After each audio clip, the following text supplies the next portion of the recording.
Pipila ka mga residente sa Dakbayan sa Talisay nagsalig na lang sa 25 ka kilos nga bugas nga gihatag sa Dakbayan ining panahona sa pandemic. Adunay live report si Lian Singkulan. Lian?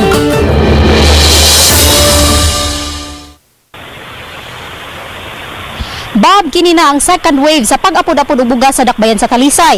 Apan matod sa ubang mulupyo nga dinhi gyud sila nagsalig tungod sa kalisod. Usa sa mga nakadawat sa tag 25 kilos nga bugas mao ang pamilya ni Ruel Resurrection.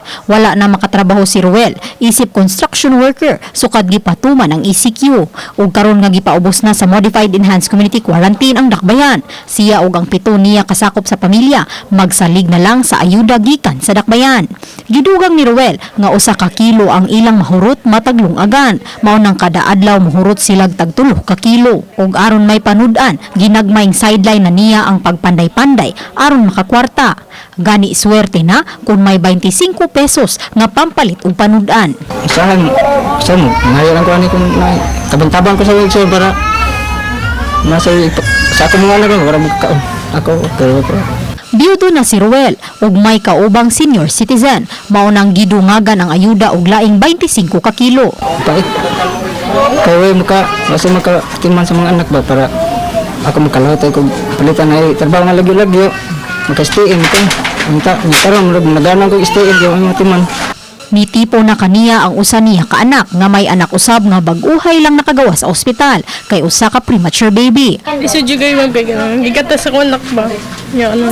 Mahalon po yung gatas siyang ginanglan. Then,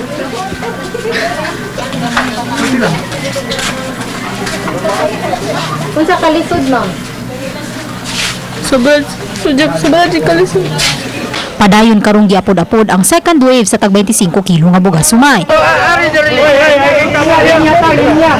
Sa barangay poblasyon, daghang mga mulupyo maaduna may trabaho o wala ang naghinam-hinam ng mudawat sa ilang bahin.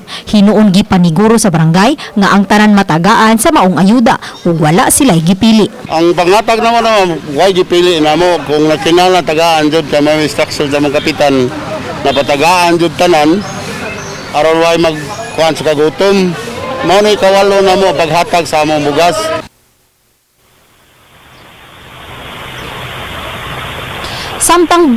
Samtang Bob ni atong Lunes pa gisugdan ang pag-apod-apod niini ngadto sa nagkalain-laing barangay. Bob?